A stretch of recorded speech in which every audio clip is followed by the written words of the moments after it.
So our next guest is also an alum of the Israel Arts and Science Academy. And while her startup is just starting up, her vision for the future is out of this world. Please welcome the founder of BubbleBase, Helen Wexler. Hi. All right, Helen. So this one's a little different, a little unique. So you are working on a project to help build houses on Mars. Yes. How did you come up with this idea? I'll tell you about that, but I want to just give a quick shout out to my friends from the Israeli Arts and Science Academy. Thank you for inviting me here. Thank you, Bob. Hi. So I get that question a lot. I started working on this while I was a student at the architecture school at Bezalel in Jerusalem. And I was really interested in the urbanization of Mars and urban planning in Tabula Rasa. Okay. And as I was working on this project, I just stumbled upon a call for proposals from NASA for 3D printed Mars habitats. So I joined forces with a friend who specialized in 3D printing, and we submitted a proposal to NASA. Okay. Little did I know, all the other teams submitted very technical proposals. We kind of went in a different direction and submitted a comic book. You went the creative route. Is this it? Yeah. That's part of what you submitted? Yeah. Amazing. Fortunately, it was very well received, and we won an honorable mention in that phase of the Fantastic. competition. Congratulations. So you mentioned 3D printing, and so for those of us that are not experts in this stuff, just give us a brief explanation of what 3D printing is. So it's an alternative form of manufacturing. The way it works is you have a CAD file, and you send that file to the printer, and then the printer takes the object and slices it up into layers, and then prints the object layer by layer. So it's different from a more traditional manufacturing methodology like injection molding. Okay, so this is a very cool project, but why do we want to build houses on Mars? That's a great question. So there's a couple of reasons. First is we probably wouldn't build houses as our first product. Okay. We would be able to support robotic missions, printing other things like landing pads, launch pads, structural trusses. And the other thing is if, God forbid, Earth became uninhabitable, then Mars is pretty much the plan B. So we don't want to end up like the dinosaurs, essentially. Which we hope doesn't happen, Hopefully but not. It's there just in case. Exactly. Okay, so that's why we might want to have houses on Mars. Why do we want to 3D print those houses? Why don't we just bring the stuff with us and build houses on Mars? It's very expensive to ship things to space, and so you don't. Exactly. So you don't want to be sending all your construction material to Mars. The idea is you ship the 3D printer there, and then you use the local Mars materials as your construction material. So the Mars regolith or Mars dust is the ink that goes into your 3D printer. So you use the resources that are already there, and you build the houses with the resources that are already there. Exactly. And what would those homes look like? Or would they look like the houses that we live in here? Not quite. The initial strategy... I think we have a model. I think Hillary's going to bring out a model of the house. Thank you. And it's cut in half. Yeah. So this is the outside and then the inside. So the initial strategy we proposed kind of has a dome-like shape, and that's so that you can print it and assemble it without using scaffolding. Okay. And our proposal is to have multiple 3D printers printing little bricks, and then have a mobile robotic arm which assembles the bricks, and that also gives you redundancy in case anything goes wrong, because it might, right. It's Mars. So you enter this competition, and then what happens? How do you go about figuring out how to build these homes? Yeah, so the first phase was the design phase. The second phase was a lot harder because we actually had to print physical samples, and we had no budget, no lab, but a lot of chutzpah.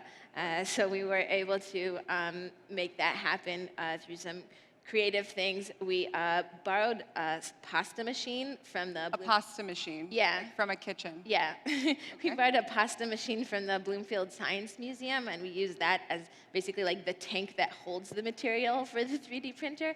And then we convinced an importer of robotics that we could use his showroom as a lab. And is this what you're working on here? Yeah, so here? we attached the pasta machine to the end of this humongous robotic arm, and that was our 3D printer.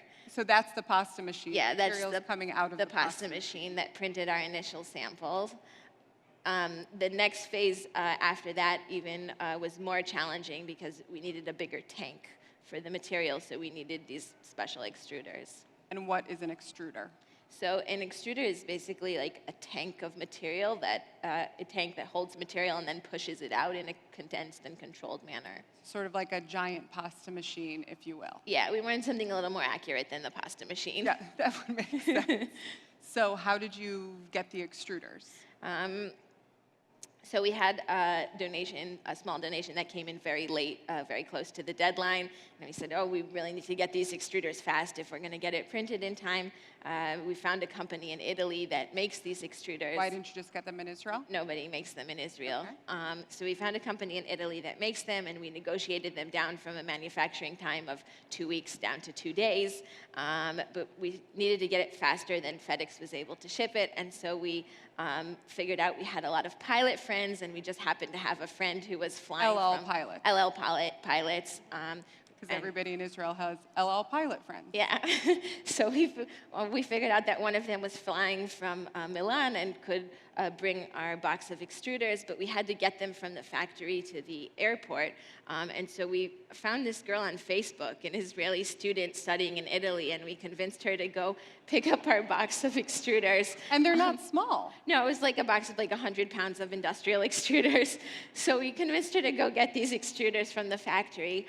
And then she called me about 2 hours later and she said, Helen, I'm sorry, I have bad news. It hasn't gone through customs yet. They're not going to let it fly out, but I'm taking it to customs. And at this point, we then got introduced to some of the El Al executives, and we now have a WhatsApp chat group with them called Flying to Mars, Smiley, Smiley. Very appropriate. Yeah, and so I texted them and I said, hey guys, we're not going to make the flight tonight. Can you put us on the next flight? And they said, we can, but somebody has to get on the flight with the extruders because it's a security issue. And so we call back this girl from Facebook. She had already gone home. Yeah, she'd gone home, so we call her back from Facebook, and we said, hey, do you want to visit your family in Israel tomorrow? Take some extruders and take with some you? extruders. So she came to Israel with our extruders. Only in Israel would something like this happen. It's awesome. So yeah, she deserves a round of applause. So what did you guys do next? So we had a million other challenges to overcome in kind of getting this printed and getting the technology ready in time. And we printed a beam and sent it to NASA. The results were a little bit underwhelming considering the time. But fortunately, we made enough progress to get adopted by Caltech. Pretty impressive. And where do things stand now? So at Caltech, we expanded our team and we built our largest printer yet. So it's about the size of a Jeep, the latest 3D printer. So you can see it here behind us. And what just happened at Caltech related to you? Yeah. So unfortunately, in the last phase of the competition, we fell behind, and that was partially because my dad became very ill, and I took some time off to spend with him. That, coupled with budgetary issues, really put us behind. But I'm extremely tenacious and wanted to bring this. He taught you that? He taught me that for sure. And I really wanted to bring this project to fruition. And so I had this idea that I could become a PhD student in Caltech, and then I could keep working on this project. Student at Caltech with an architecture background. Right. It was a tough sell because I went to art school before. So I spent the past semester doing graduate-level engineering classes to prove that I could, and it worked pretty well. So fortunately, I was just admitted to the PhD program at Caltech, and I'll start this fall. Congratulations. Thank you. So aside from building houses on Mars or other infrastructure, are there other uses that you're thinking about for the technology? Yeah, absolutely. So I'm really excited about potential Earth-based applications for this technology. Again, it's hard to print on Mars. It's very extreme conditions. So if the technology can work there, it could work in other areas for remote construction here on Earth. We're also one of our recipes uses plastic, uses high-density polyethylene, so you can take... What we were talking about exactly, before you with can take Daphna. the plastic from straws and bottles, recycle it, and then use it as a construction material. Well, this is an incredible story. Thank you so much for being here. We wish you all the best. Thank Ladies you. and gentlemen, Helen Wexler.